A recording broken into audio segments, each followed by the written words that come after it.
आप सबका स्वागत करता हूं इस फ्यूचर स्कॉलर्स अड्डा में। आज हमारा इनॉग्रल सेशन है और हमारे साथ आज एक गेस्ट स्पीकर है जो कभी मेरी क्लासमेट हुआ करती थी और बहुत गर्व के साथ ये कह सकता हूं कि आज वो हमारे वेस्ट बंगाल में एक काटवा बोल की जगह है जहां की वो असिस्टेंट प्रोफेसर है। तो अभी कुछ ही पल में मैं उनको यहाँ इनवाइट करूंगा। Before we do that, I would like to tell you that today's lecture or seminar is on Victorian age and perspectives regarding that. So this would be a very informal space where we have all met. This is informal in a sense so that we can freely ask questions if we have any doubts, any queries, because we need certain ideas to come out of this seminar. Okay?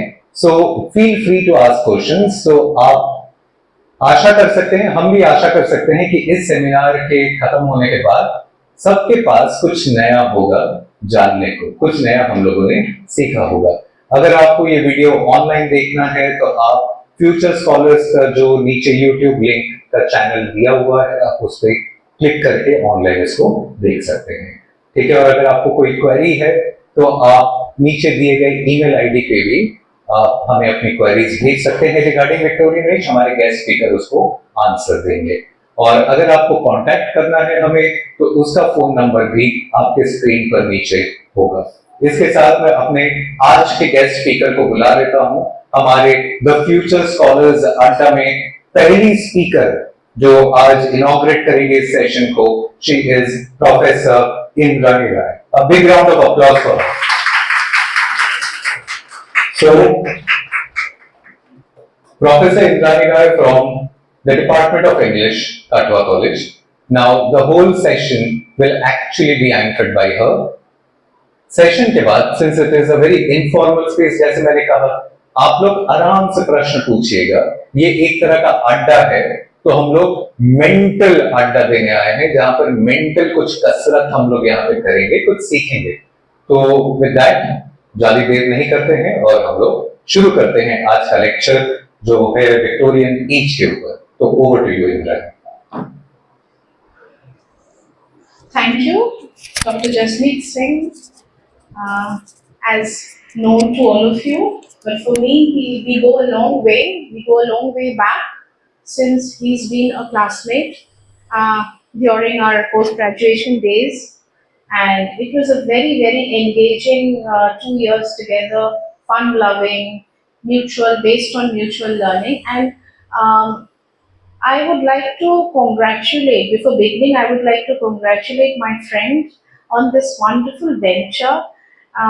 And it's very fruitful because I hope that through this venture, he creates a lot of value in society. So, because I believe that our very existence in this social canvas is about creating value every moment of our lives. And I'm very proud that my friend and we would say that he's my academic counterpart as well. That we belong to the same field and we can share thoughts, exchange ideas, and he plans a lot of academic subsections that will be arising out of this institute. And I hope that in the future we would have a lot of young minds who would be indebted and who would come back and add to the already existing, the pack of value that we would be creating. So with this, we would be starting our session today. As my friend Jasmeet has already hinted at, that it would be a sort of an informal platform. So we can start with the idea of the Victorian timeline with, of course, Queen Victoria. I think that's the most cliche way to start, but that's the easiest way to start. So we have, I hope all of you know Queen Victoria's reign between 1837 to 1901. Now, I think I would be repeating some portions. That is, Victorian timeline is rigidly characterized by a specific set of ideas about nation as a construct, simply because England was the kingdom, the United Kingdom, the British, legacy was at its highest glory. And you must have heard about the phrase, the sun never sets over the empire, the British Empire. So, um, the nation had to portray a certain rigid codes of social behavior, pattern, about a way of life so that it would emerge as a role model to the rest of the world. It was hell bent on colonizing. And we know that by this time, Britain had already colonized, the third quarter of the world, and therefore three quarters of the world, and it was heading towards imperialism. So by now in India, say we have the direct Queen Victoria's reign by now, and so it was mandatory on the part of the kingdom to establish certain role models for the rest of the people to follow. So then, if the microcosm is related to the macrocosm, so the family had to be the role model for the society, and the society would be a role model for the rest of the world. Therefore, there would be certain rigid patterns which would be reflected in literature and culture as well.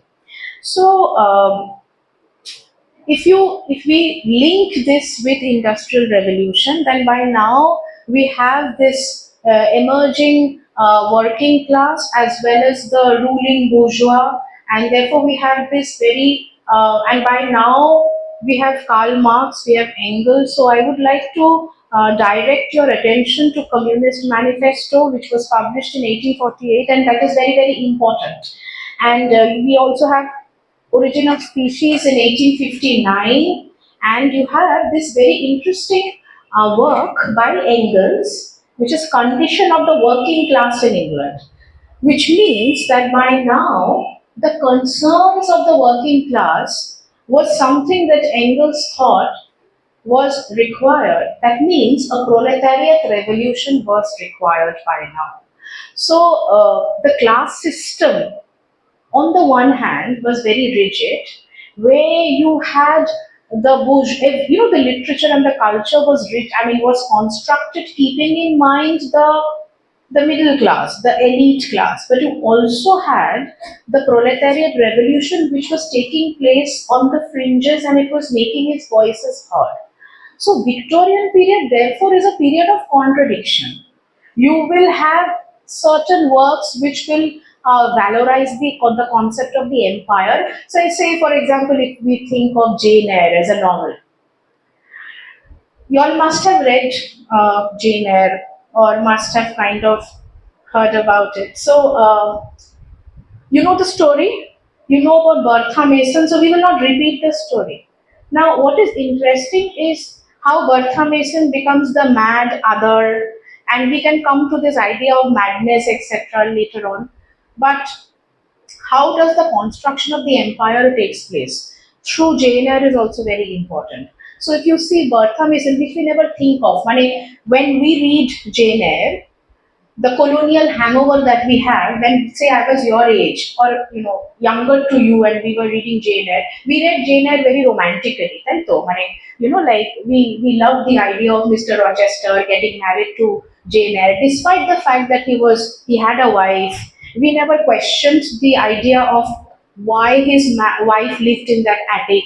We innocently took the novel যে হ্যাঁ Rochester is somebody we should pity আমাদের দয়া হওয়া উচিত রচেস্টারের ওপর তাই তো and so can I shift Jasmeet from one language to the other? It's since it's informal and yeah.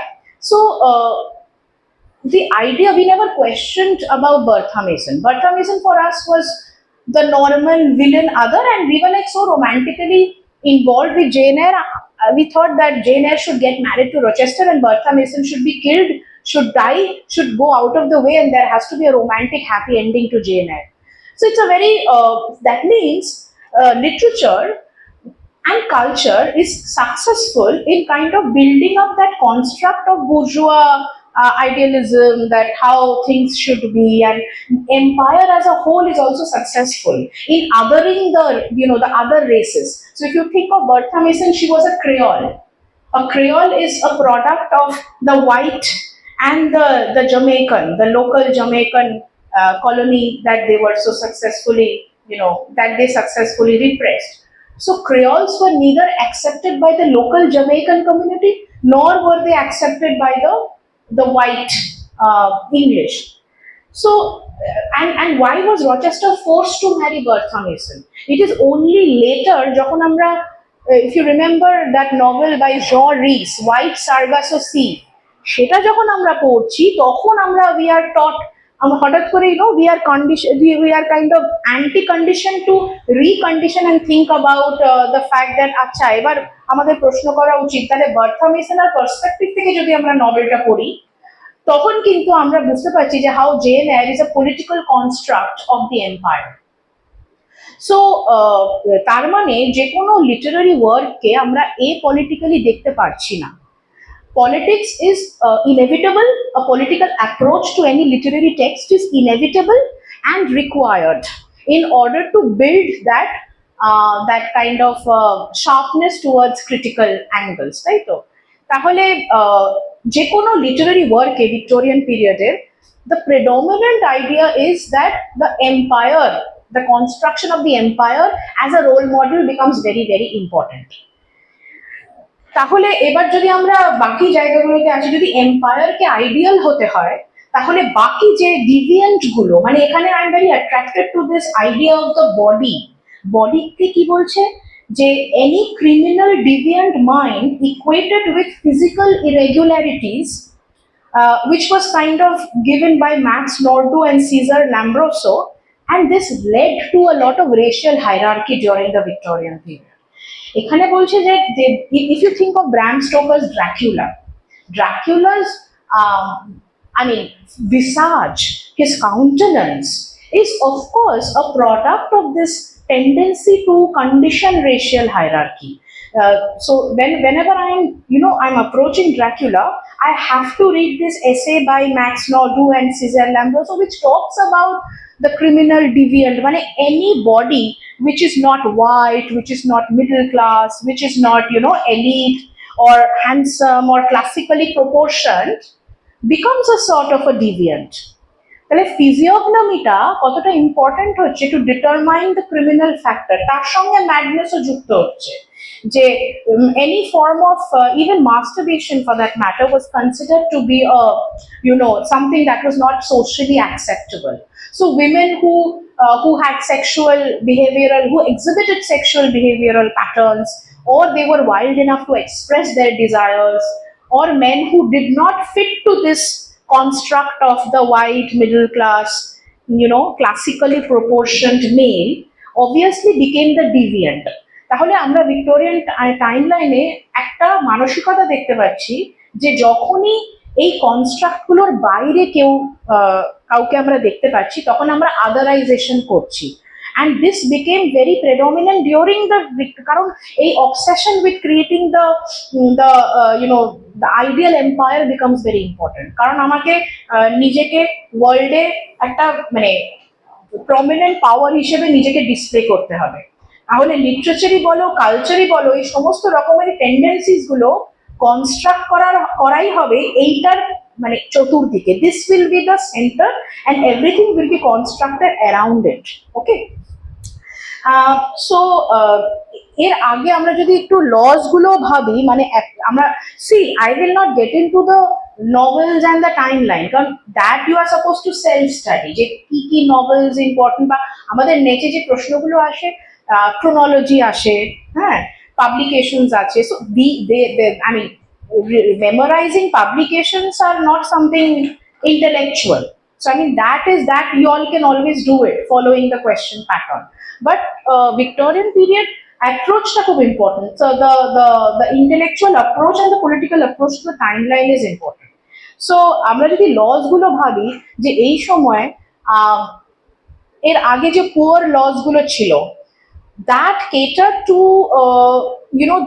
the people who could not earn, they would seek a lot of relief situations, tara work house e giye shelter chaito. So you have this, it's a very when we used to give net, I remember amader shomoy we had this subjective paper, And this question was very, very common. Repeal of the Corn Law Act. So we would also get questions on a lot of reforms that took place. So administrative political reforms gulo question এ multiple চয়েসে আসতেই পারে, the date of the reform. এই যে বিভিন্ন রকমের reforms হয়েছিল তার মধ্যে পুয়ার ল রিফর্মটা আর কর্ন ল এর রিফর্মটা খুব ইম্পর্টেন্ট। কারণ পুয়ার লতে ওরা যেটা করলো মানে এম্পায়ারকে একটা খুব রোজি পিকচার দেওয়ার জন্য they made the law uniform. So people, and they made the যে ওয়ার্ক হাউস গুলোতে গরিবদের শেল্টার দেওয়া হতো, বাচ্চা অরফানস অ্যান্ড আদার ডেস্টিটিউটস, সেইখানে ঢোকার ক্রাইটেরিয়া গুলোকে স্ট্রিক্ট করে দেওয়া হলো যাতে not everybody who is poor would get into such workhouses. Workhouse, Oliver Twist, if you think of Dickens's Oliver Twist, that famous drawing, give me some more, I mean, I exactly don't remember the words, but it's the paraphrase where the boy goes and asks for more soup. That's a very cult picture of the Victorian contradiction.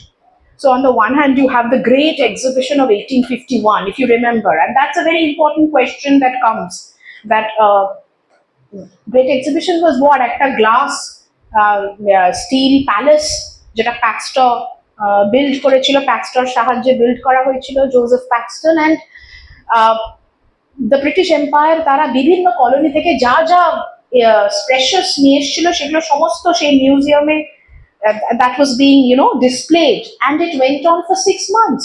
So on the one hand, and of course the purpose was to display the grandeurs of the empire.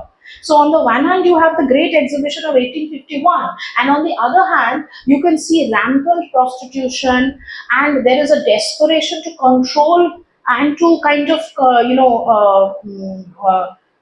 organize the way prostitution should be carried out in the society.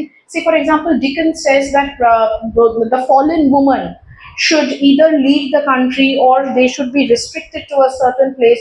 So you have this neat categorization of what the fallen woman should be, and there is a lot of literature যেখানে fallen woman কে কি করে আমরা good wives or mothers বানাতে পারবো, that is also very important. That is also reflected in the literature of the period.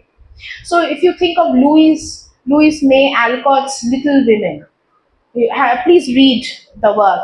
You have these sisters who are trained to be, good wives in the future. So they must know how to stitch well.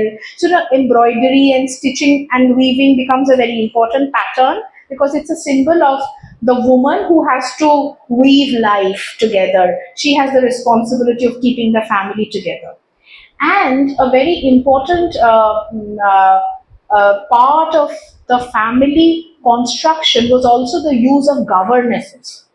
If you remember Pride and Prejudice, which later on, I mean, that's not a typical Victorian novel, but it was written during the late Romantic, early Victorian. There in the film, if you watch the 2005 edition, you will find that the woman who patronizes Collins asks, Elizabeth that, so how have you all grown up, and did you have a governess? And Elizabeth answers that no, we never had a governess. So not having a governess and so many sisters growing up in the wilderness of the town was considered to be blasphemous. তার মানে governess রাখার কনসেপ্টটা কি, যে মানে extra emotional attachment হবে না. The child would be reared to be a part of the nationalistic ideal. So like the youth of the country, তাদের মধ্যে ওভার ইমোশন থাকবে না, ওভার ইন্ডিভিজুয়ালিস্টিক বা পার্সোনাল ইমোশন থাকবে না। যাই ইমোশন থাকুক না কেন, that would be relegated to nation as a whole. আমি কতটা পেট্রিয়টিক হতে পারছি as an individual, that was very important. The cause of Britain, how much can I dedicate my life? সেটা রিলিজিয়াস মিশনারিজদের ক্ষেত্রেও আমরা দেখতে পাচ্ছি। There was a lot of conversions, there was a lot of missionary work that went on in the colonies. Yeah. So we have to understand যে laws গুলো আমরা married women's property act অনেক পরে এসছে, 1870s এরকম নাগাদ এসছে। তার আগে কিন্তু you don't have the concept of the married women getting any sort of property. And এই যে একমাত্র repeal of the corn laws যেটা পরের দিকে হয় 1840s, that was very important কারণ ফ্রি ট্রেডটা অ্যালাউ করা হয়। এর আগে পর্যন্ত what happened was, there was no there was this restriction on import of the corn. So there were local যে bread বা local যে corn সেগুলোর that it was very costly. So it was very difficult for all kinds of people to access to that the corn that they had for their survival. তাহলে free trade ও আসছে কিন্তু that it is also the rise of capitalistic class, that is the capitalism that is taking over. So and that is why you have Marx and Engels talking about a proletariat revolution.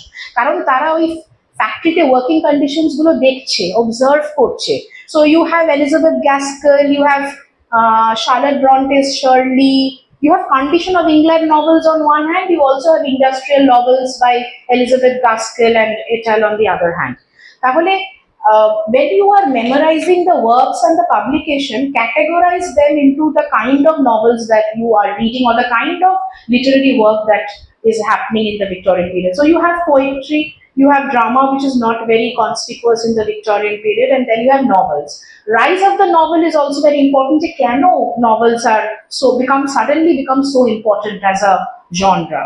So it's simply because of the rise of the middle class. It's simply because of the Industrial Revolution. So how the literature is related to the culture of the period is very important, and the economy. So also the rise of women novelists is also very important. So that women had to write under pseudonyms because the publishing house was dominated by men or patriarchy. So you have George Eliot writing under the pen name of Mary Ann Evans writing under the pen name of George Eliot, because George is a very interesting, word. It is very asexual, agenderized. So you can have a man who is named George. You can also have a woman who is named George. And then you have Charlotte Bronte, Emily Bronte writing under Currer Bell, Actis Bell. Yes. So you have. Therefore, you have a lot of pseudonyms. You have women writing under pseudonyms, which is also very important. And the kind of works that are taking place, therefore. So on the one hand, you have the concept of the fallen woman and therefore the new woman. Kintu new woman এর concept অনেক পরে আসছে। Hardy novels গুলো কিন্তু late Victorian period, early modern period. তার আগে পর্যন্ত you have fallen woman. So Bertha Mason is a fallen woman. Any woman who doesn't fit into the category of the angel of the house, you must read that work by Sandra Gilbert and Susan Gubar. I think it has been included in the master's syllabus. When we were doing our masters, we used to read that as a work of criticism. কিন্তু এখন আমি দেখছি ওটা text হিসেবে ঢুকে গেছে. So you have certain critical material which achieves the canon of a text. Sandra Gilbert and Susan Gubar's Mad Woman in the Attica has precisely achieved that status. তো এইটা পড়া খুব দরকার. When you are attempting to approach the Victorian timeline, this text is a must. সেখানে কিন্তু you have a lot of essays right from the concept of the fairy tales to that of the Victorian fallen woman being discussed in details.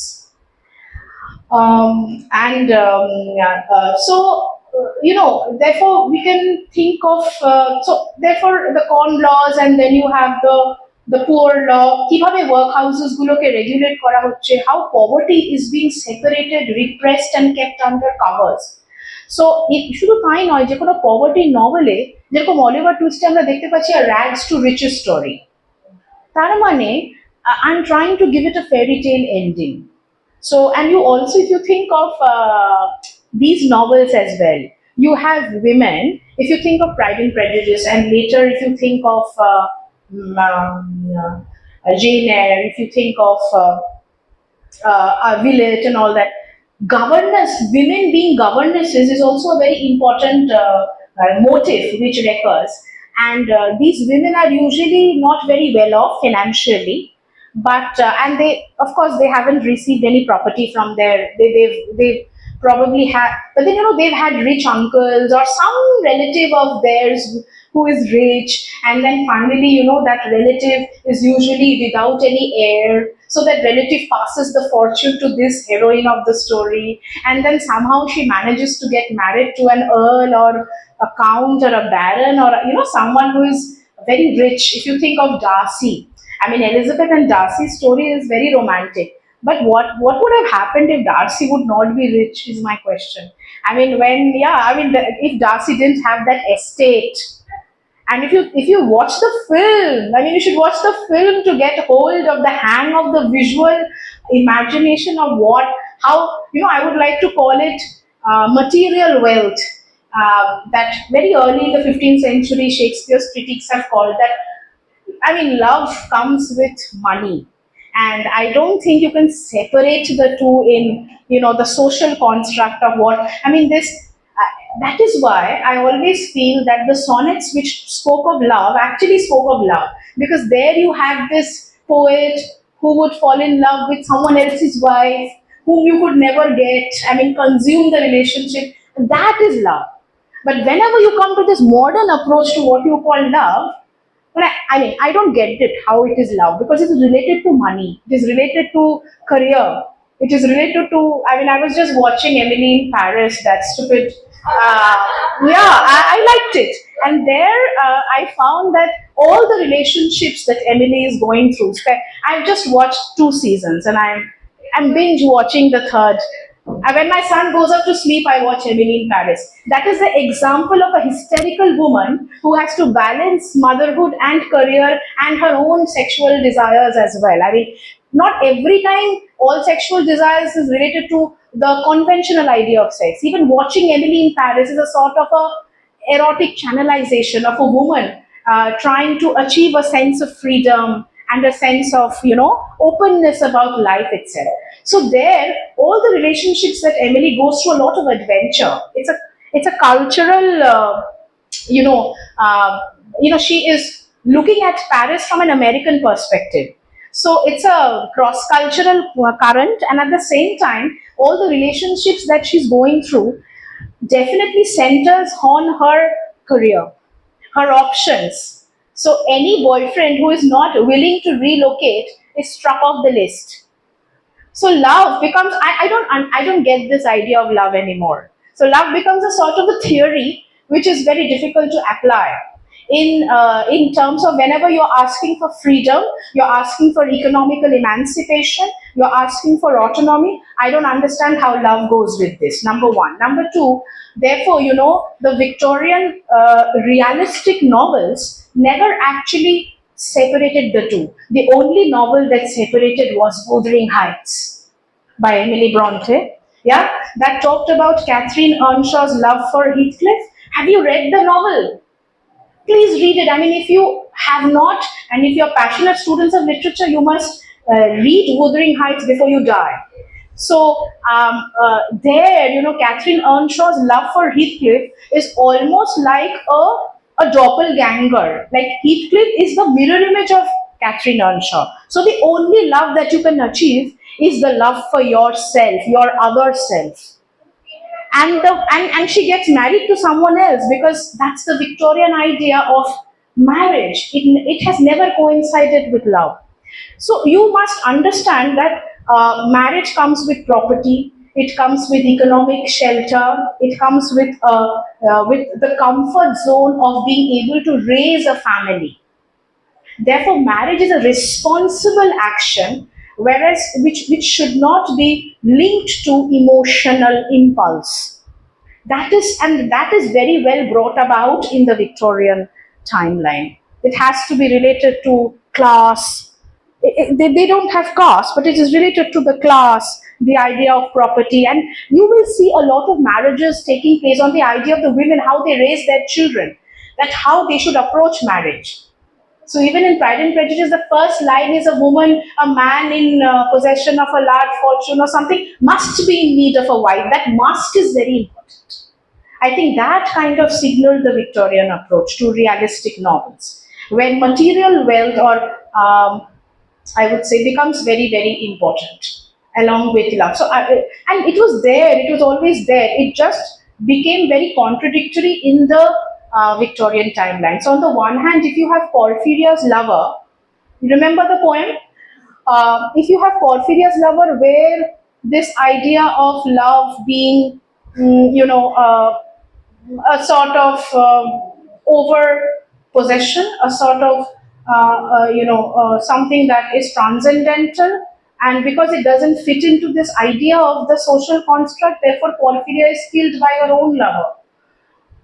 I mean, it's strange. If you think of Goblin Market, uh, how the goblins smear the juices of the fruit on one of the sisters, don't you think that it's the woman trying to break the shackles of the social construct? And there is also the exploration with her sister, and there is lesbian continuism which is being reflected in the poem Goblin Market. So, how the two women, their relationship, which is definitely very emotional and very, very mental, is also to the point of being erotic. So I think it was an age which was trying to grapple with the contradictions of coming to terms with the body, with pleasure, with madness, and at the same time trying to keep it under the cover to to construct an empire which would be very orderly, very kind of nation, catering to this idea of nation building. So that makes this timeline very interesting. I mean, to approach Victorian period as just an imperialistic age would be not doing justice to the several seepages that took place. মানে পাশ দিয়ে এত রকমের narratives আমরা পাচ্ছি যে Victorian পিরিয়ডটাকে simply একটা imperialistic age বলে দিলে আমরা কিন্তু ওটার জাস্টিস করছি না। কারণ মানে it's like wearing a sari where you can expose yourself as much as you can. It depends on the kind of blouse you choose, depends on the length that you are wearing your, how much you want to expose your navel. So it's all about the sari, which is keeping in tune with the society. That if you wear a sari, you're a good girl, but at the same time, you have all the freedom to expose the way you would want to. That contradiction, I would say, is the Victorian period, where you have the empire. মানে রিলিজনটাও যদি আমরা দেখি, মানে জেমসের Bible নিয়ে প্রচুর বিতর্ক। হ্যাঁ, you have this Catholics, you have Protestants দের তলায় আবার বিভিন্ন রকমের সাবসেক্টস। So you have the Oxford movement taking place. কতটা স্টেট ইন্টারফেয়ার করবে রিলিজিয়াস অথরিটিতে, ক্লার্জিতে কতটা ইন্টারফেয়ার করবে, কতটা ইন্টারফেয়ার করবে না। So once you have one movement, you also have a counter movement, যে না মানে ক্লার্জিকে আলাদা রাখা উচিত। The Catholics talking about keeping religion separate from the state. The Protestants, the Oxfordists talking about yes, there should be state interference in religious matters of authority. তাহলে ওদের নিজেদের মধ্যে এত রকমের সিভিল ফ্যাকশনস চলছে, কিন্তু বাইরে you have this Christian missionary work being going on. আমরা সবাই যারা কনভেন্টে, আমি যেরকম কনভেন্টে পড়েছি, I remember praying to Jesus in school, and I also remember that whenever I used to feel depressed about something, I used to not go to my own God that I am born into. I used to go to the chapel and pray.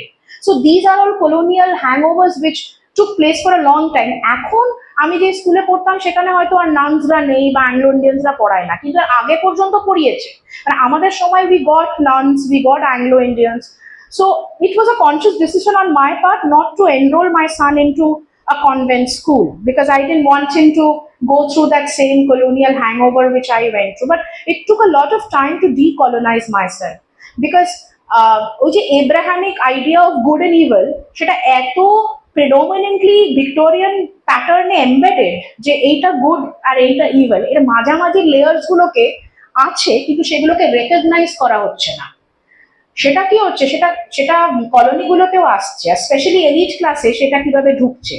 So you have যারা কনভেন্টে পড়ছে, তারা বাইরে গিয়ে যখন বিভিন্ন রকমের ব্যাকগ্রাউন্ডের ছেলে মেয়েদের সঙ্গে মিশছে, তারা কিন্তু ওই হোয়াইট অ্যান্ড ব্ল্যাক থেকে বেরোতে পারছে না। They are getting judgmental about things around them.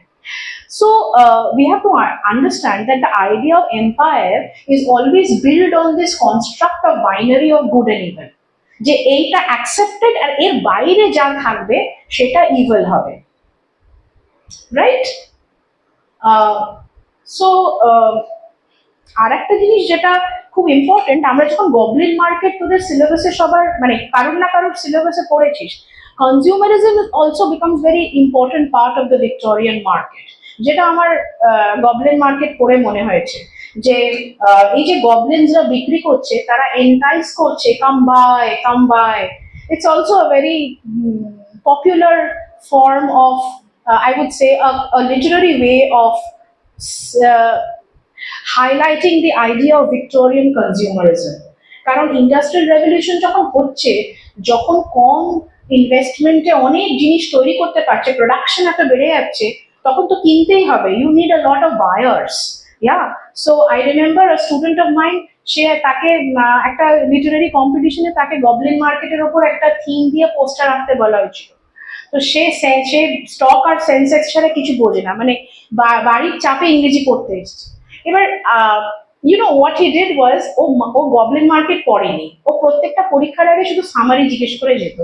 ও আমাকে স্টেশনে রিসিভ করতে গেলে বলতো, ম্যাম একটু সামারিটা বলে দেবেন। It was like a mutual, thing that he picks me up on his bike and I tell him the summary and he goes and writes that. So so what he did was, I said, so what did you do in that poster? He said, ma'am, to market wordটা ছিল, আমি সেন্সেক্স থেকে দিয়ে চলে। But when the teachers were judging the posters, I mean, I would say that, I mean, it's interesting, I mean, to look at goblin market from the economical point of view. So Victorian consumerism also becomes important, that how buyers are taking, কারণ এই যে এত নভেলের proliferation থেকে আরম্ভ করে goods এর proliferation, তো কিভাবে একটা ইন্ডাস্ট্রিয়াল রেভলিউশনের ফলে একটা ক্লাস তৈরি হচ্ছে where you have everything catered to the bourgeois, are working class কিভাবে সেটাকে উৎপাদন করার জন্য হেল্প করছে, কিন্তু তাদের কোথাও কোনো অ্যাকনলেজমেন্ট নেই। তোরা যদি গ্রেট এক্সিবিশনটার কথাও ভাবিস, if you think, great exhibition was the palace where the entire exhibition took place. কোথাও there is no mention of the people who worked towards building that palace, or who worked towards organizing that, that exhibition. So how the the people of the working class, because their labor is their sense of identity, how it gets eclipsed in this process of capitalism, which reaches its glorious height during the Victorian period. আর আরেকটা জিনিস যেটা যেটা you must remember, that because you had realism on the one hand, you also had decadence and aestheticism, যেখানে Oscar ওয়াইল্ডের কাজ, মানে writings গুলো আসবে, যেখানে তারা আর্ট ফর আর্ট সেকটাকে প্রমোট করার চেষ্টা করছে।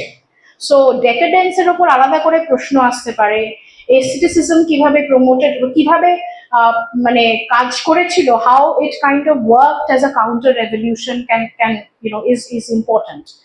And if you remember, Oscar Wilde was a homosexual, and how he was kind of tried, how he was criminalized for that. So I mean, you wouldn't call Victorian period to be very, very moral, full of moral prudery and all that. তার আশেপাশে যে seats গুলো বেরিয়ে আসছে, like canals coming out, সেইগুলোকে কিন্তু মাথায় রাখতে হবে। So they are the ones that challenge the predominant tendencies of the period. তো প্রত্যেকটা জেনারের সঙ্গে একটা করে হোয়াইট সার্কাসও সি আছে। তার মানে প্রত্যেকটা এম্পায়ার, মানে লিটারেচার যেটা এম্পায়ারকে প্রমোট করছে, সেটা একটা আদারের গল্পও বলছে। So you also have the stories of the colonized, which also you will be able to get if you read it in that way. So all the fairy tales are being reinterpreted by Sandra Gilbert and Suzanne Bouvard, from the patriarchal, from the sexist point of view, from the I would say from the classless point of view. So all these approaches are to be read. I mean, it's a vast thing. এক একটা টাইমলাইনে আর সবসময় তো NEET timelines হয় না, কিছু কিছু টেন্ডেন্সিজ overlap করে। তাহলে এই টেন্ডেন্সিজ গুলো যদি না হতো, আমরা এমনিতেও মডার্ন পিরিয়ডে যেতে পারতাম না। So if you think of Virginia Woolf, if you think of James Joyce, হঠাৎ করে তো ওরা জন্ম নিতে পারে না। স্ট্রিম অফ তার আগে নিশ্চয়ই the preparatory work was going on. তাহলে ভিক্টোরিয়ান পিরিয়ডে কি কি preparatory work চলছিল, which gave rise to modernism, is of course very important when you are considering the timeline. Anything else that's coming to your mind? Because these are some of the things that I had written, and of course pre-Raphaelitism টা তোদের আলাদা করে পড়তে হবে, যে ওটা কিভাবে মানে বিফোর রাফায়েল যে পেন্টার্স গুলো যে ধরনের আর্টকে প্রপাগেট করছে, সেই আর্টকে কি করে প্রি রাফেলাইটসরা আবার ভিক্টোরিয়ান পিরিয়ডে একটা রিভাইভাল হচ্ছে। So that is of course against the main stream. তাহলে মেইন স্ট্রিমে আমরা যা যা টেন্ডেন্সিস পাচ্ছি সেগুলোর আগেনস্টে আমাদের চিলড্রেন্স লিটারেচার আছে, লুইস ক্যারলের অ্যাডভেঞ্চার, মানে অ্যালিস ইন ওয়ান্ডারল্যান্ড, হ্যাঁ, and other children's, you have nonsense verses, হ্যাঁ, Lewis ক্যারলের।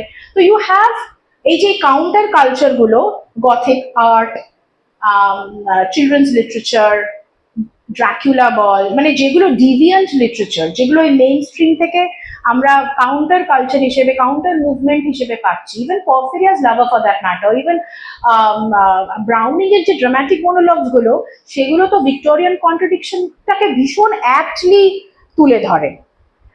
I hope all of you know the difference between soliloquy and dramatic monologue. হঠাৎ করে আমার মনে পড়লো, আর রবার্ট ল্যাংবমের একটা এসে আছে ড্রামাটিক মোনোলগের উপর। Please go through that. That's very good on dramatic monologue. Robert Langbaum, Langbaum. So when we read Browning, you know, we were directed towards this essay. You will get it in Norton edition, in any, I think, Browning er kono Norton edition e tora essay-টা পেয়ে যাবি, so you can get hold of it. Robert Langbaum, dramatic monologue.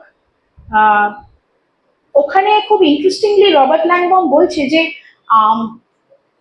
the very difference between a soliloquy and a dramatic monologue is, soliloquy-তে আমরা কি করছি, আমরা আড়ালে কথা বলছি, একজন ক্যারেক্টার সে স্টেজে আড়ালে কথা বলছে, বাকি ক্যারেক্টার্সরা শুনতে পাচ্ছে না, the audience is able to listen to the workings of the inner mind and the secret of that character. Dramatic monologue, there is always an implied listener. You all know that. Implied listener মানে আমি কিন্তু, suppose আমি এটা খুন করেছি, because there is always a crisis, the speaker is always in a crisis. আমি defend করা শুরু করে দেবো যে কেন খুন করাটা দরকার ছিল, মানে আমাকে মোরালি যাতে ওই ইমপ্লাইড লিসনারটা জাজ না করে, I will try to defend myself. But in a soliloquy, I will just say that I've killed. I am a murderer, I've killed and all that. I will not try to defend myself. But in a dramatic monologue, there is always a contradiction. যে এটা আমাকে কেন করতে হয়েছিল? So if you think of My Last Duchess,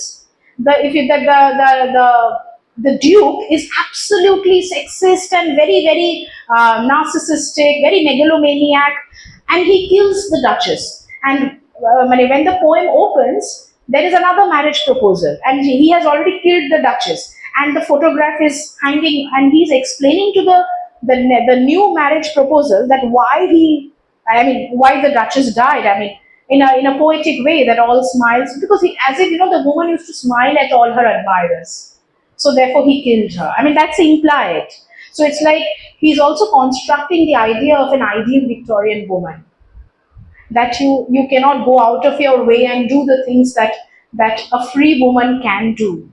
তাহলে এইভাবে কিন্তু মানে how dramatic monologues are helping the, you know, towards the social construction of human patterns. So there is individualism, কিন্তু সেই ইন্ডিভিজুয়ালিজমটাকে এম্পায়ারের সঙ্গে কোরিলেট করতে হবে।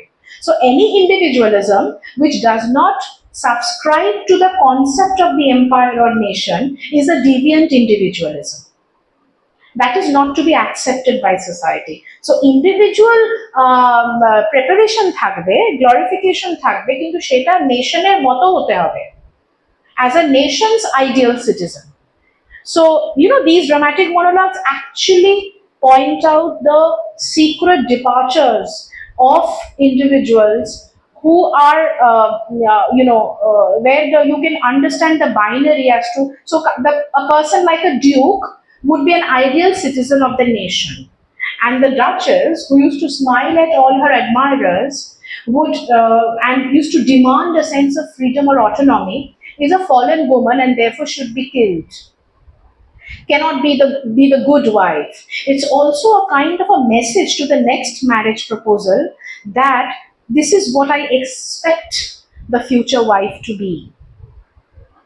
Yeah, so very, very important. Even how Porphyria gets killed by the lover, and also in Goblin Market, if you think of the two sisters, it is one sister who is helping the other sister to gain back life or purity.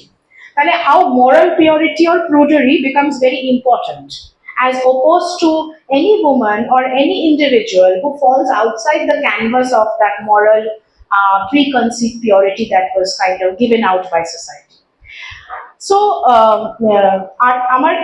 not something that I can remember কারণ বাকি বলতে গেলে অনেক কিছু আছে, but you guys will have to remind, or you can also discuss about any point that you think can be discussed. But if you are approaching তাহলে আমাদেরকে cultural, economic and literary point of view থেকে একটা timeline যদি আমরা দেখি, then you have industrial revolution, railways, you have imperialism, the great exhibition, trade laws being reformed, poverty being looked upon and reformed accordingly, religious reforms taking place, and then on the other hand you have the concept of body, you have the concept of nationhood, you have the concept of other, racial hierarchy, and which is reflected in the literary texts of the period. So this is what I think I could kind of gather given the limited time that we have today. But if you have any questions, এর মধ্যে কিন্তু the important you have to remember যে আমরা অনেক সময় নেটের প্রশ্নে ভীষণ নার্ভাস ফিল করি বা হেল্পলেস ফিল করি যে ক্রোনোলজি আসছে কেন, ক্রোনোলজি কি করে মনে রাখবো।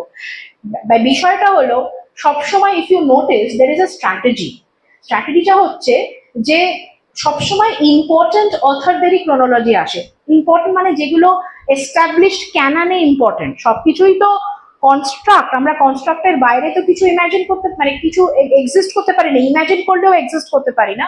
তো if you think of the construct তাহলে ডিকেন্সের ক্রোনোলজি খুব ইম্পর্টেন্ট, ঠাকুরের ওয়ার্কস গুলোর ক্রোনোলজি ইম্পর্টেন্ট, ওদিকে টেনিসন ব্রাউনিং এর chronology important,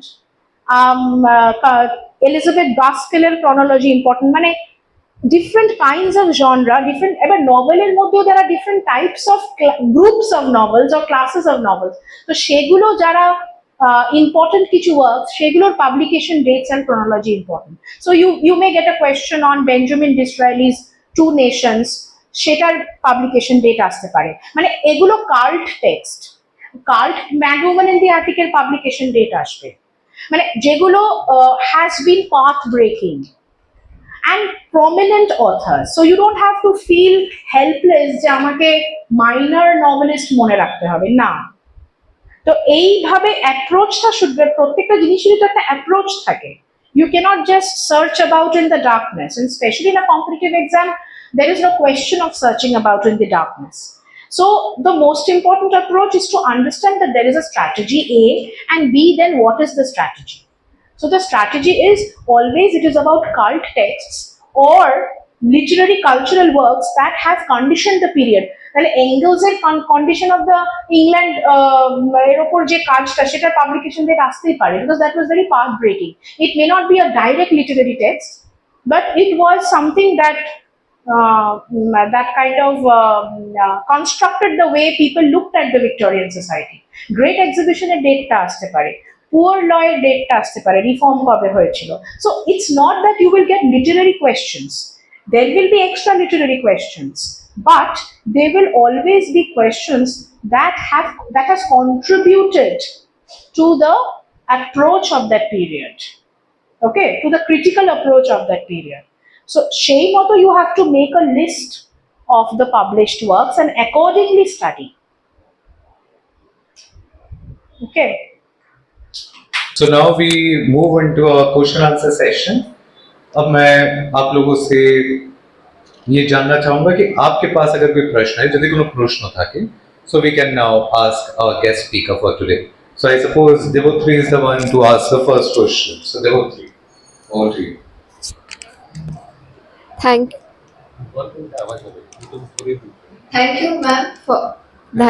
you, ma'am, for this amazing session. My pleasure. And this session was like very important to us, and it was very fruitful, in my opinion, not just to understand the literature of the day, but also the socio-cultural perspective, so that we get to know that literature, মানে সাহিত্য যে সমাজের দর্পণ, এটা Victorian period পড়লে খুব ভালো করে বোঝা যায়। So I have apparently 5 questions. Okay. I hope it is not an issue.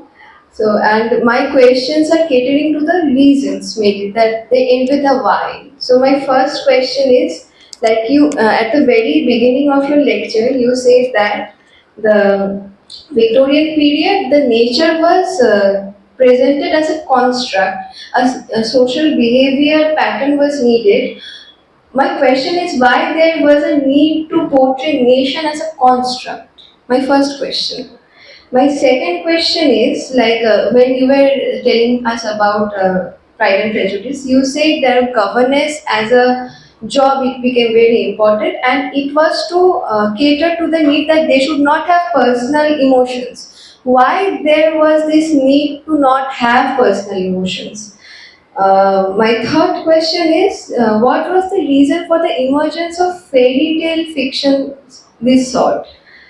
My fourth question, which I find very baffling in my youth, like in the Victorian age, we have characters like Mr. Rochester and Heathcliff that you have mentioned, but they are not exactly the Victorian gentlemen or the English gentlemen we know about.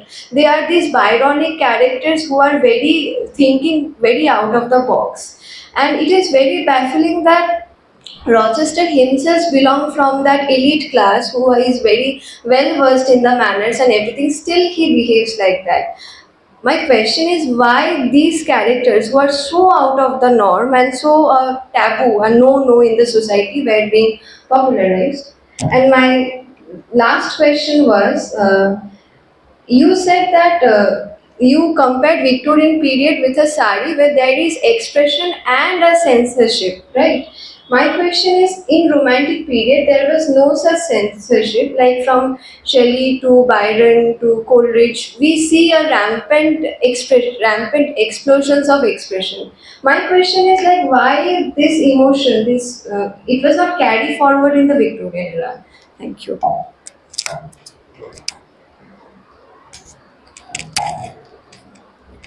So, our first question is, if I can have the paper. The first question was, we have a lot of question here. What was the first question? What was the reasons for, okay, why there was a need to portray nation as a construct? This is the first question that we have. Okay. I think the answer was in the lecture, but I can just reiterate it because Britain was the most successful emerging imperial nation. So, nation as a construct has to be portrayed in order to become the role model for the rest of the world, as I said.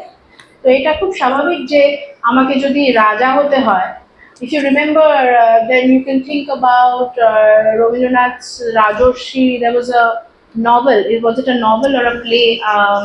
I think it was a novel named Rajarshi. And if you where the king is deliberating on his role. I mean, it's so uneasy to become the king because you always have to be on your best behavior.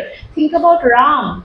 I mean, how he has to agree to the fact that Sita has to go through this Ogni Porikha because he is the king of the people and he has to listen to his subjects. He's not allowed to do whatever he wants.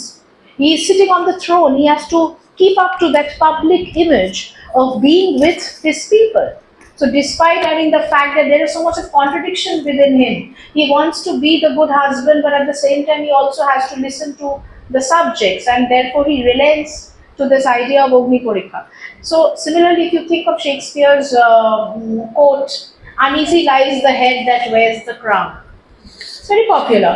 So it means it's natural that if you want power, it's not very easy to once you get it, it's very difficult to retain it. In order to retain it, you have to be on your best. So, like I was, very easy example would be when I was getting down from the train, I wanted to actually break the rule, not go over bridge. I wanted to get down on the tracks and cross. But then I thought, if Jasmeet's students see that Jasmeet's classmate is getting down and running across the tracks, then it would mislead them and they would not take my lecture seriously. I have to keep up the image of a professor. So this is power and keeping up to the image of the power. So even a king has to keep up to that authority. So you have to be the best. To the world, Britain has to emerge as the best model. And therefore, it had to keep up the construct of the nation. So accordingly, families were instructed, individuals were instructed to behave with that social pattern. হ্যাঁ ওটা formally তোর দরকার নেই বলা হচ্ছে গভর্নেন্সের কোয়েশ্চেনটা হ্যাঁ governance রাখলে there will be a discipline একটা একটা বাচ্চার বড় হয়ে ওঠার সময় কি কি করতে হবে আর কি কি করতে হবে না I mean the child cannot come clinging to the mother at any time of the day আমরা কি করি একটা বাচ্চা যখন তখন চলে আসতে পারে খেতে so the table manners everything the governess teaches governess এর সঙ্গে একটা distant relationship থাকে because that governess is not the biological mother so the child doesn't take the governess for granted যেটা biological mother এর সাথে করতে পারে so the right kind of education the balance is very important সেটাও nation building এ contribute করবে over emotion মানে তো সে কার সাথে পালিয়ে যাবে বিয়ে করে decisions যেগুলো নেওয়া হচ্ছে whether it is an accord with the construct of the society or not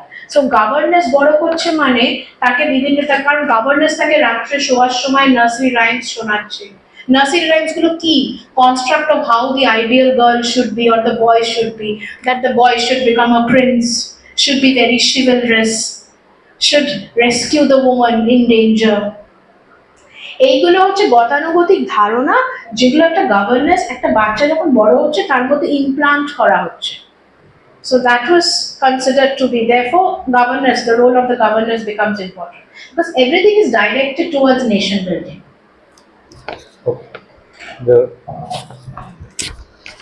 the next one is why are the heroes like Rochester or Heathcliff they're so popular at that point in time না হ্যাঁ এবার Heathcliff is not আমার তো মনে হয় Emily Brontë একটাই novel লিখেছে তারপর লেখেনি মানে Heathcliff is not popular he is the other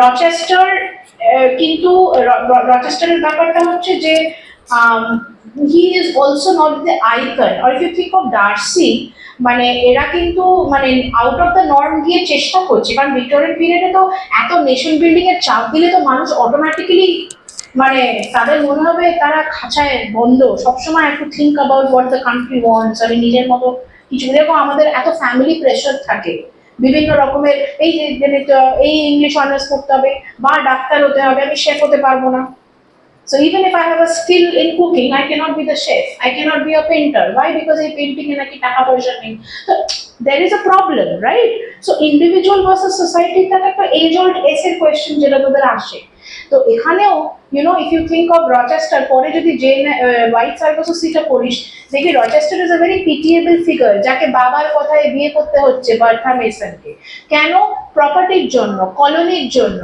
ওখানে গিয়ে জামাইকাতে তারা সুগার প্লান্টেশনের কলোনি সেট আপ করেছে এবার বার্থা মেসনকে বিয়ে করলে সম্পত্তিটা পাবে so how Rochester becomes the ideal British man who conforms to the family ideals of getting married to the right person but এই যে কন্ট্রাডিকশনটা আবার ভিক্টোরিয়ান পিরিয়ড বলে আমরা দেখতে পাচ্ছি যে how he is not happy with Bertha কিন্তু বার্থার সঙ্গে কেন সে সুখী নয় নট বিকজ তাদের ইন্টেলেকচুয়াল ইনকম্প্যাটিবিলিটি আছে সেটা একরকম কিন্তু সেটা কেন রেশিয়াল ইনকম্প্যাটিবিলিটি থেকে আসছে কালচারাল ইনকম্প্যাটিবিলিটি থেকে আসছে Bertha is a Jamaican woman তার সঙ্গে একটা ব্রিটিশ ম্যান তো ভালো থাকতে পারেই না he needs a white woman to be happy with and therefore then air is the ideal white woman so that is the construction of the empire again that it's not romantic I mean it's not romantic as a novel that way it's very very political okay the next question that she asked was what were the reasons for the emergence of the fairy tale fiction হ্যাঁ fairy tale fiction আমার মনে হয় শুধু Victorian পিরিয়ডে না তার অনেক আগে থেকেই it was always there কিন্তু Sandra Gilbert Susan Gubar প্রথমবার আমার মনে হচ্ছে it was very cult text because they deconstructed the fairy tales So you have the woman, the stepmother in Snow White, who is seen in a positive light, not as the villain that we construct her to be. I mean, and if you think of Snow White as a text, it's very racial. Snow White is very fair and white, and if you think of the cream Snow White, fairness cream, I think when we were young, it was launched. Now you all don't apply Snow White. এখন racial ব্যাপারটা অনেকটা একটু একটু change হয়েছে, slight. Of course, in the marriage market, you still have fair woman needed. You don't have মানে educational qualification গুলো এখনো দেখানো হয় না, বা কম্প্যাটিবিলিটিটা বলা হয় না। খবর কাগজের অ্যাডে এখনো টল, ফেয়ার, স্লিম, হেনা তেনা এগুলোই হয়। সো আমার মনে হয় যে deconstruction of the fairy tales গুলো বেশ ভালোভাবে গুবারে আমরা দেখতে পাই, যেখানে স্নো হোয়াইটের ওই হোয়াইটনেসটাকে প্যারোডি করা হয়। বা if you think of Rapunzel with that long hair, I mean, you have to have a woman who has to have a long hair, and the prince climbing through that hair, and the construction of the witch and the good.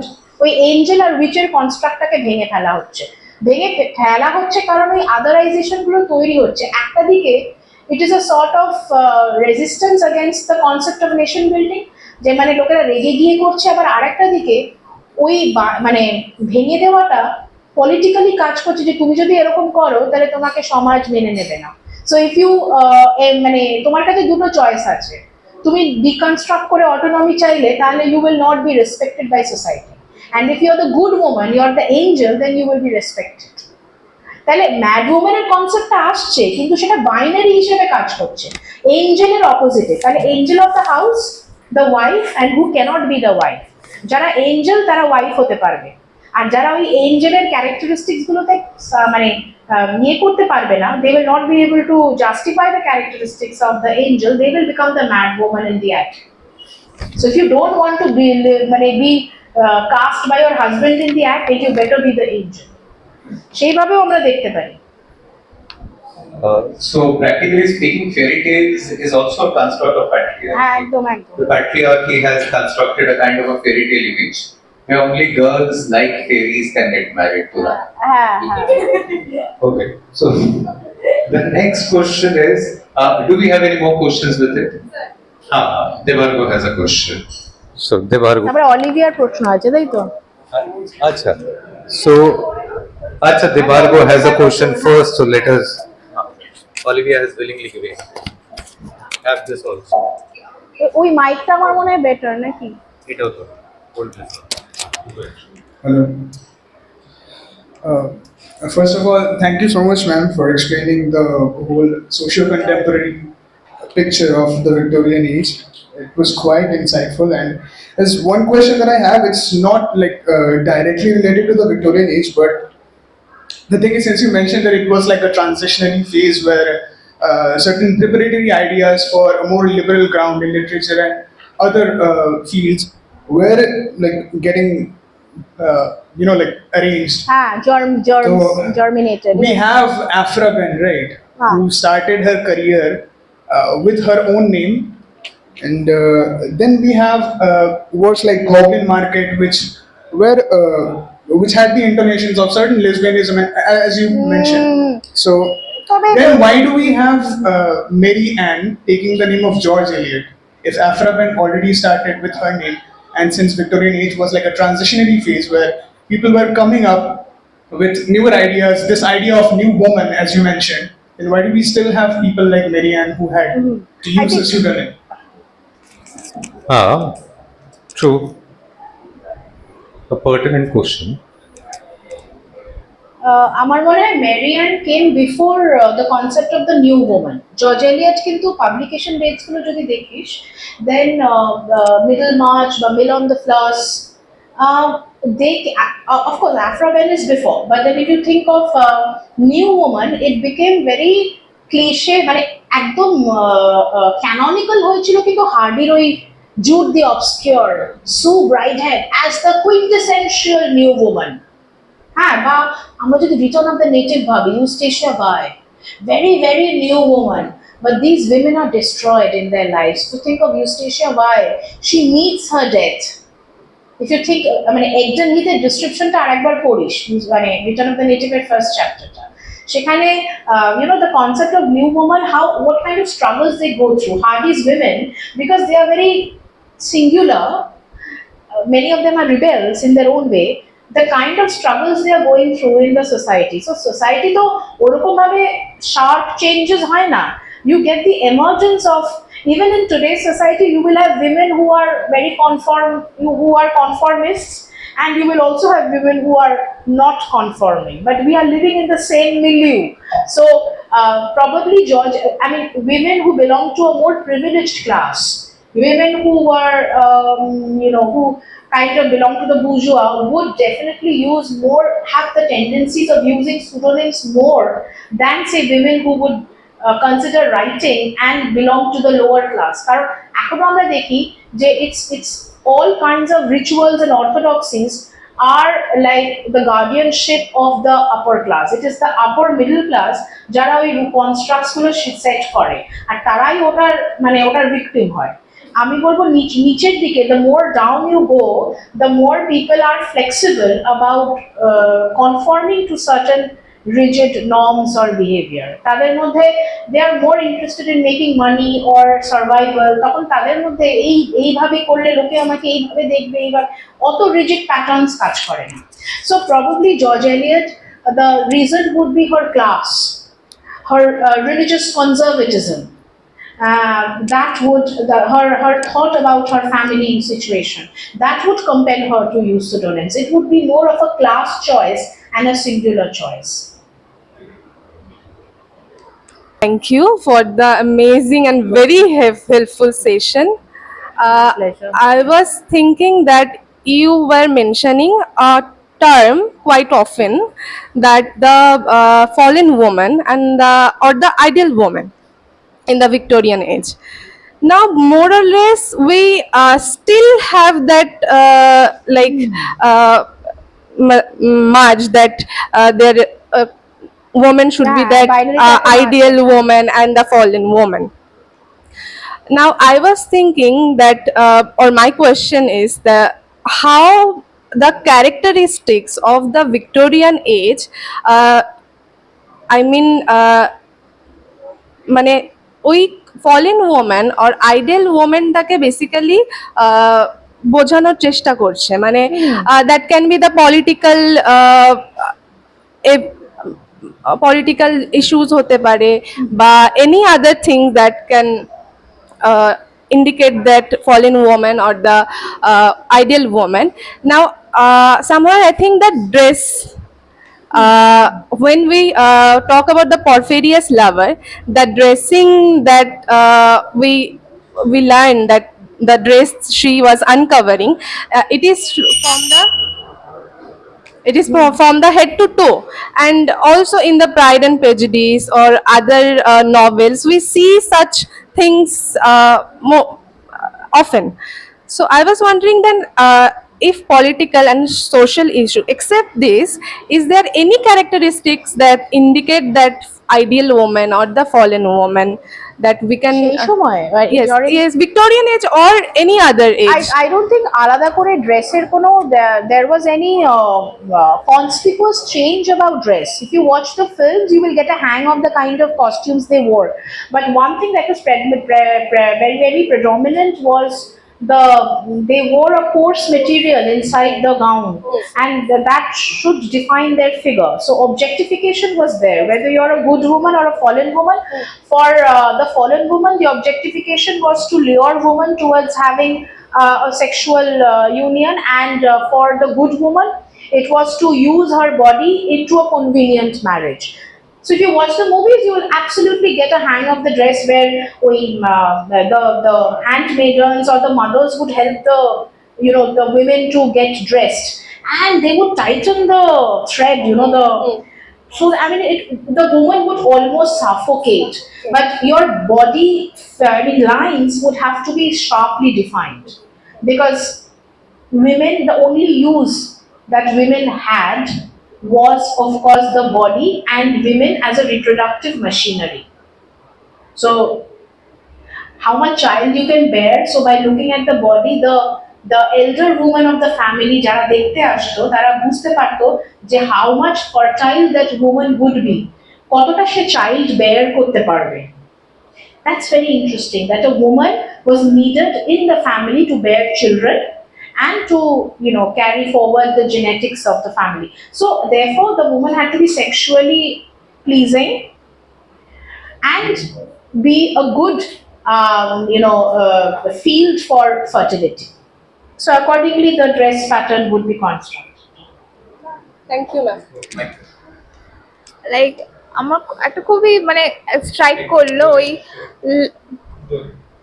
Love like that is linked with সবাই মানি করছে তো এখন, হ্যাঁ তাই, হ্যাঁ, না লাভ বা প্রেমে পড়তে চাইছে, বা ব্রেকআপ হয়ে গেছে, love that is linked with money like is it actually true like it is true. মানে যদি ডার্সি বড়লোক না হতো তাহলে ওই আমরা প্রাইড এন্ড প্রেজুডিস এত সুন্দর করে পড়তাম তাহলে না, তাহলে কি এলিজাবেথ ওর প্রেমে পড়তো না না আর মনে হয় না। প্রথমত ওটা মার্কেটে আসতো না, এলিজাবেথ প্রেমে পড়তো কি পড়তো না দ্যাট ইজ ডিবেটেবল, কিন্তু pride and prejudice wouldn't have been a phenomenon. Pride and prejudice novel হিসেবে বিক্রি হতো না, লোকে কিনতো না, এরপরে সিনেমা মেকার্সরা সিনেমা করতো না। I mean, come on, what are Karan Johar's movies and Yash Chopra's movies? It's always about one family having money. I mean, you can't have poverty and romanticize it. ঠিক আছে? Even there has to be some shoots in good locations. Whether you're showing the woman in chiffon sari and hami say, but then you will always have that chiffon sari. I mean, it costs a bomb. এটাও তো ওটা আমাদের ওই টাঙ্গাইল শাড়ি দিয়ে হবে না, হামকো হামি সে চোরা, এটাও তো একটা অ্যাকচুয়ালি শিফন, এটাও তো একটা ওই ফিমেলের মানে ওই অফ কোর্স, ওই ব্যাপারটা চলে আসছে হ্যাঁ। ওই মানে বডি এনহ্যান্সিং হ্যাঁ একদম তাই না, Body you enhancing can't have a shirt and jeans for a woman dancing to that. It's still there, but I would say that ওইখানে এখন women have at least urban women, they have a choice of leading another life. They still have a choice, but mind you, if an urban woman decides to live otherwise, you have to earn money. My query to her is if she can recommend certain texts related to the Victorian period so that we can have an idea what are the texts that we can go through. I ठीक can't, है? तो I suppose Tara. if she can give us a reading list of the Victorian List আমার age. কাছে কিছু নেই, তবে একটা আছে Palgraveর Key Concepts of Victorian Literature. I was just looking at it, I liked it. Just a moment.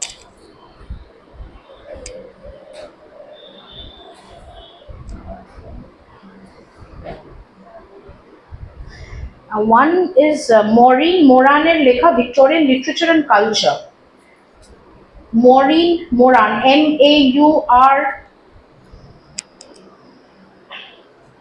MAURREN, Maureen Moran, MORAN, Victorian Literature and Culture. And there is one more text, Key Concepts in Victorian Literature. This is Palgrave, Victorian Literature and Culture. Key Concepts in Victorian Literature.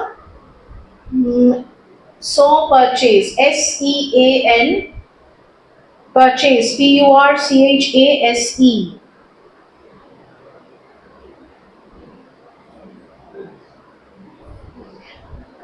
In Key Repeat. Concepts in Victorian Literature by Saw Purchase, SEAN PURCHASE, Purchase.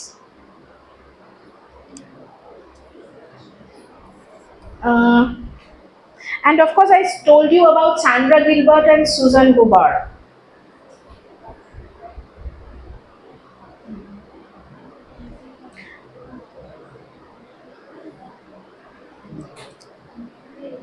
এই মুহূর্তে আমার কিছু মনে পড়ছে ঠিক না। আছে। If I remember something, I will send more text. Okay, fine. ঠিক আছে। See, you will never get anything specific. মানে ওইভাবে you have to always kind of do a general Reading kind of. history of literature series are good. যেরকম David Ditches or সেগুলো তো typical, আর তাছাড়া ওই Pelican guides যেগুলো বরেস কোডের With particular ages that we have. হ্যাঁ particular ages that we have, they are quite good. Okay. So these were the question answer sessions, and I would like to now tell us if she is nowadays going through certain books. अभी वो क्या पढ़ रही है literature के बाहर या कोई कहानी, तो उसके बारे में भी कुछ बताएं हमें कि if she is now into something, ताकि हमें भी पता चले कि क्या पढ़ रही है और उसमें है क्या. Recently I read Han Kang's The Vegetarian. How many of you have read it? Please read it. It's very disturbing. It's about this woman who overnight turns into vegetarian. Who overnight, who kind of has this dream about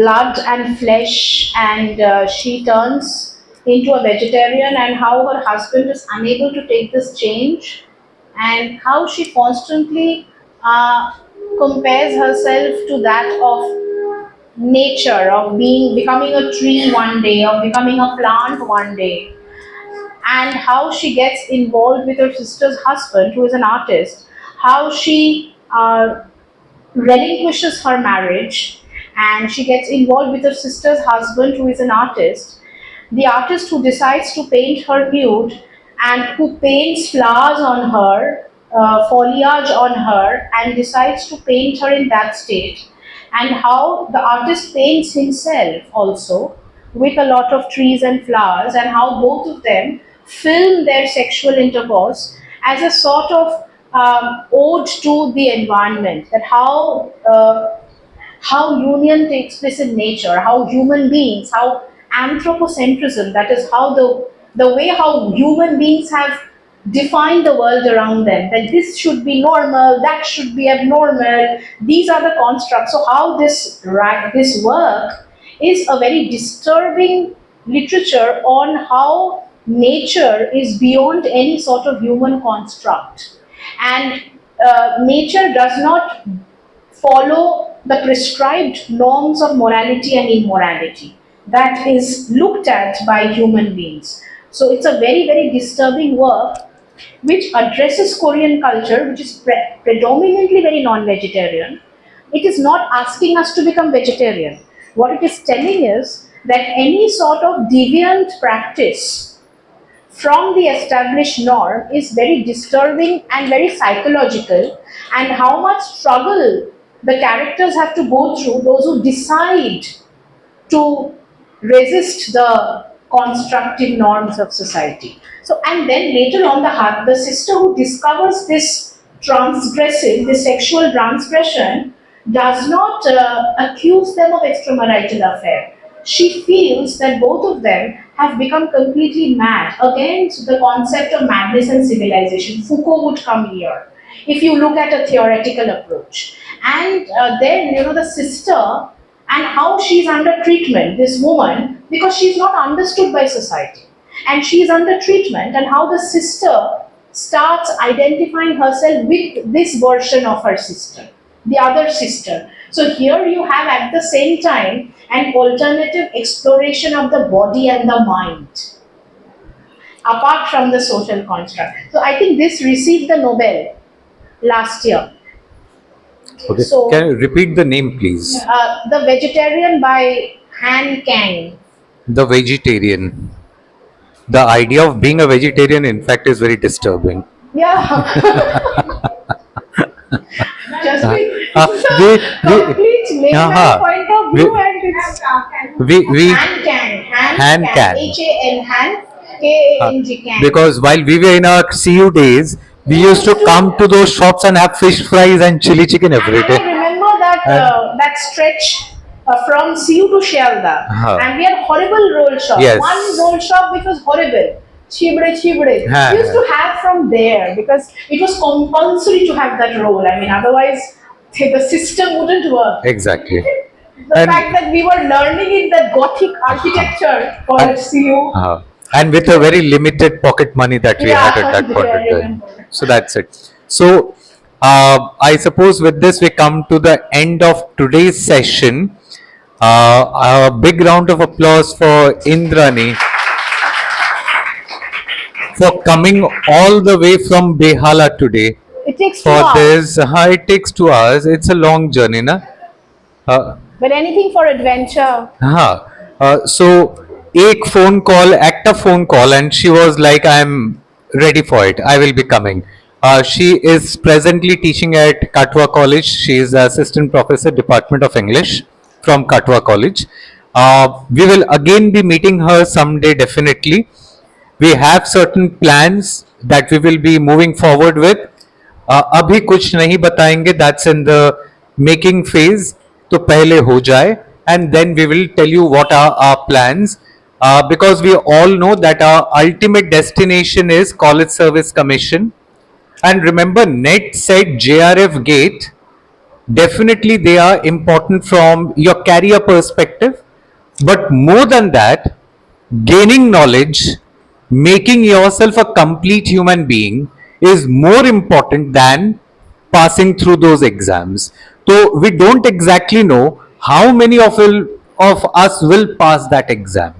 ठीक है, किसी को नहीं पता इस बारे में, लेकिन इतनी गारंटी है कि हम लोग कुछ नया रोज सीख रहे हैं, and we will be a different human being once we move out of this particular thing.